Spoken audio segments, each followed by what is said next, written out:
The units. Units का सीधा सा मतलब है कि एक ऐसी फिक्स्ड या नॉन क्वांटिटी जिसको हम स्टैंडर्ड यूनिट के रूप में यूज करते हैं, या उससे किसी दूसरी अननोन क्वांटिटी का हम पता लगा सकते हैं कि वो उसकी स्ट्रेंथ कितनी है, उसकी वैल्यू कितनी है, उसका मैग्नीट्यूड कितना है, या वो लेंथ में या उसका मास वगैरह कितना है। इनको हम कहते हैं यूनिट्स। तो यूनिट्स का सीधा सा मतलब है यूनिट्स आर दी नॉन और फिक्स्ड क्वांटिटीज। एंड हम मेजरमेंट कैसे करते हैं? मेजरमेंट का मतलब है कि we compare the unknown quantities with the known and fixed quantity. It means हम इन डिफरेंट अननोन क्वांटिटीज को मेजर करना चाहें तो हम किस तरह से मेजर करते हैं? सबसे पहले हम नॉन क्वांटिटी या फिक्स्ड क्वांटिटी जो हमारे पास में है उसको लेते हैं, और उसके साथ में हम जो अननोन क्वांटिटी हमारे पास में जिसको हमें मेजर करना है उसके साथ में उसको हम कंपेयर करते हैं, और कंपेयर करके पता लगाते हैं कि जो अननोन क्वांटिटी है वो कितनी है। बहुत कॉमन सा एग्जांपल लेते हैं। हमारे पास में एक फिक्स्ड क्वांटिटी है, एक फिक्स्ड लेंथ है जो कि है 100 सेंटीमीटर, और ये 100 सेंटीमीटर है की जो लेंथ है वो बताती है कि ये जो लेंथ है वो 1 मीटर है। अब हमारे पास में एक डिवाइस है जिसकी लेंथ है 100 सेंटीमीटर यानी 1 मीटर। अब हमारे पास में मान लो कि एक लंबी सी रस्सी है, रोप है, और उसकी लेंथ हमें पता लगाना है। तो हमारे पास में दो चीज़ें हो गई, एक फिक्स्ड क्वांटिटी, एक नॉन क्वांटिटी है। हमें पहले से पता है कि ये जो हमारे पास में डिवाइस है इसकी लेंथ है वो 1 मीटर है। अब दूसरी तरफ हमारे पास में रस्सी है जिसकी लेंथ हमें पता नहीं है, तो उसकी जो क्वांटिटी है वो हमारे लिए अननोन है। अब हम इन दोनों को कंपेयर करते हैं। जैसे मान लो कि हमने रस्सी ली और उस डिवाइस को मेजर किया 1 टाइम, इतनी लेंथ 1 मीटर हो गई है। फिर और रस्सी लेते हैं, फिर उसको फिर मेजर करते हैं 1 metre, then 1 metre, then 1 metre, और इस तरह से हम पता लगाते हैं कि वो रोप है वो कितनी लंबी है, यानी उसकी लेंथ है वो कितनी मीटर है, 50 मीटर है, 100 मीटर है या 200 मीटर है। तो इस तरह से हम देखते हैं कि मेजरमेंट में हम क्या करते हैं, किसी फिक्स्ड क्वांटिटी या नॉन क्वांटिटी के साथ में अननोन क्वांटिटी को कंपेयर करते हैं, और कंपेयर करके हम पता लगाते हैं कि उसकी लेंथ वगैरह कितनी है। अब ये जो चीज़ें हैं इनको हम कहते हैं फिजिकल क्वांटिटी। जैसे किसी चीज़ का मास कितना है, तो मास क्या है? Physical quantity. हाइट क्या है? Physical quantity. वॉल्यूम क्या है? Physical quantity. डेंसिटी क्या है? Physical quantity. टेम्परेचर क्या है? Physical quantity. तो ये सारी की सारी फिजिकल क्वांटिटीज़ हैं। इनको मेज़र करने के लिए हम डिफरेंट यूनिट्स को हम यूज करते हैं, और ये जो डिफरेंट यूनिट्स हैं वो क्या हैं? जैसे यूनिट्स ऑफ डिस्टेंस या लेंथ, ये अलग अलग यूनिट्स हैं, कॉमन यूनिट्स हैं। और ये कॉमन यूनिट्स क्या क्या हैं? जैसे कि हम डिस्टेंस या लेंथ को पता लगाने के लिए, बताने के लिए हम मिलीमीटर में भी बता सकते हैं, सेंटीमीटर में भी बता सकते हैं, मीटर में भी बता सकते हैं, किलोमीटर में भी बता सकते हैं, या माइल्स में भी बता सकते हैं। ये किस में हम बताएंगे ये डिपेंड करेगा कन्वीनियंस के बेस पर। अगर हम मान लो कि जयपुर से दिल्ली तक की डिस्टेंस बताते हैं और उसको हम मिलीमीटर में बताएं तो वो हमारे लिए कन्वीनियंट नहीं रहेगा।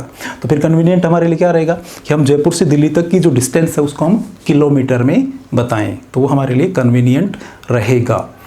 बट हम बताना चाहें तो उसको मिलीमीटर में भी कन्वर्ट कर सकते हैं, सेंटीमीटर में कन्वर्ट कर सकते हैं, मीटर में भी कन्वर्ट कर सकते हैं, या माइल्स में भी बता सकते हैं, right. So these are the units of length और डिस्टेंसेस।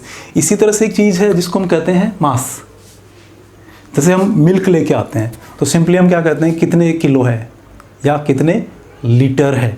तो ये जो लीटर और मास है ये दो चीज़ें हैं, एक वॉल्यूम को बताता है और एक बताता है उसके मास को। तो मास एक्चुअली है क्या, किसी भी चीज़ के अंदर उस कि वो चीज़ जिस चीज़ से मिलकर के बनी है उस मटेरियल या सब्सटेंस की टोटल क्वांटिटी उसके अंदर कितनी है, that total quantity is its mass. For example हमारे पास में मान लो कि डस्टर है, तो ये डस्टर मान लो कि प्लास्टिक से और फोम से बना है, तो प्लास्टिक और फोम की टोटल क्वांटिटी इस डस्टर में कितनी कंटेंट है इज इट्स मास। अब हमने पहले भी पढ़ा होगा वेट क्या है। फिर वेट, अर्थ इसको अपनी तरफ खींच रही है, एग्जर्ट कर रही है फोर्स, उस फोर्स को हम कहते हैं इसका वेट। बट मास क्या है, इसके अंदर टोटल प्लास्टिक और ये फोम की कितनी क्वांटिटी है इज इट्स मास, और फोर्स इसके ऊपर जो अर्थ लगा रही है वो इसका क्या है, वेट। तो अब इसके मास को हम पता लगाने के लिए हम क्या जनरली क्या कह सकते हैं, इसका मास इतने मिलीग्राम है, या इतने ग्राम है, या इतने किलोग्राम है, या इतने टन है, कन्वर्ट कर सकते हैं इजीली। तो ये सारे के सारे क्या हैं, यूनिट्स। किसके यूनिट्स हैं, मास की। जैसे मिलीग्राम जिसको mg से शो करते हैं, ग्राम जिसको g से शो करते हैं, किलोग्राम जिसको kg से शो करते हैं, and tons etcetera. Then SI units. अब इतनी सारी यूनिट्स हमारे पास में है और इन यूनिट्स में और SI यूनिट में डिफरेंस क्या है। ये सारी की सारी यूनिट्स हैं, हम कॉमनली यूज करते हैं। खूब सारी यूनिट्स हैं, अलग अलग कंट्रीज़ में अलग अलग जगह पे अलग अलग तरह की यूनिट्स को हम यूज करते हैं। लेकिन कई बार ऐसा होता है कि ये कन्वीनियंट नहीं रहती हैं, कॉमन यूनिट्स हम यूज करते हैं। जैसे मान लो कि हम कहीं पे जाते हैं और लेंथ है वो बताता है, कोई इंचों में बताता है, कोई सेंटीमीटर में बताता है, कोई मिलीमीटर में बताता है, तो एक कन्वीनियंस नहीं रहा। तो क्या एक ऐसी यूनिट हो जिसको हम कहीं भी जाएं वो ही यूनिट बताई जाए। जैसे अगर हम लेंथ की बात करते हैं, कहीं भी जा करके अगर हम ये बोला जाए कि ये लेंथ कितनी है, तो वो बोला जाए इतने मीटर है। जैसे मान लो कि हम ऑस्ट्रेलिया गए, वहाँ पे एक पर्टिकुलर लेंथ के बारे में पूछते हैं, वहाँ पे बताते हैं इतने मीटर है। जापान में गए, वहाँ भी मीटर में ही बताते हैं। अमेरिका में गए, वहाँ भी मीटर में ही बताते हैं। सो मीटर इनमें से कोई एक ऐसी यूनिट हो गई जो कि कॉमनली यूज की जाएगी, तो वो क्या होगी, SI यूनिट। अब ये कैसे डिसाइड होती है वो हम देखेंगे। Now these are common units and what is SI unit.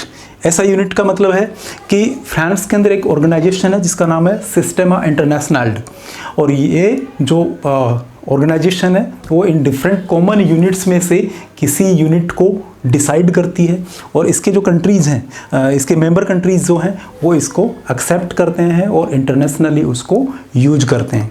In units को हम कहते हैं SI यूनिट्स, यानी international system of units. For example SI units, international system of units, जो हम डिस्कस कर चुके हैं, ये these are decided by this organization and accepted by all the member countries and used by these member countries, and these are SI units। तो SI units of mass। अब मास की हम यहाँ पे देखते हैं कि अलग अलग यूनिट्स हैं, मिलीग्राम, ग्राम, किलोग्राम, टन्स एटसेट्रा। तो इनमें से किसी एक को चूज किया गया, एक को इन्होंने डिसाइड किया और बाकी सब ने एक्सेप्ट किया, तो वो क्या है, किलोग्राम। इन सब में से किलोग्राम को एक्सेप्ट किया और इसको डिसाइड कर दिया कि this would be used internationally, so this is SI unit of mass. Like this distance या लेंथ की जो SI यूनिट है वो क्या होगी, मीटर। अब यहाँ पे हम देखते हैं कि these are the common units of distance या लेंथ, तो इसकी millimetre, centimetre, metre, kilometre, miles etcetera, और इनमें से उन्होंने एक्सेप्ट किया कि metre would be the SI unit that would be accepted and used internationally. So the SI unit of distance or length is meter. Now temperature। Temperature को आपने सुना होगा कि किसी की बॉडी का टेम्परेचर, जैसे बुखार वगैरह होता है तो टेम्परेचर मेजर करते हैं, तो उसको बताने के लिए कई स्केल्स हैं, कई मेथड्स हैं, कई यूनिट्स हैं। जैसे हम उसको केल्विन में बता सकते हैं, फ़ारेनहाइट में बता सकते हैं, या सेंटीग्रेड में या सेल्सियस में बता सकते हैं। तो these are the scales on which temperature of body is measured. अब इनमें से फ़ारेनहाइट है, सेल्सियस है या केल्विन है, उनमें से इस ऑर्गेनाइजेशन ने डिसाइड किया कि Kelvin would be the SI unit of temperature. So on the basis of this we can differentiate between common units and SI units. These SI units are also known as basic units. अब अगर पूछा जाए कि distance या length की basic unit क्या है, metre. Length या डिस्टेंस की SI यूनिट क्या है, मीटर।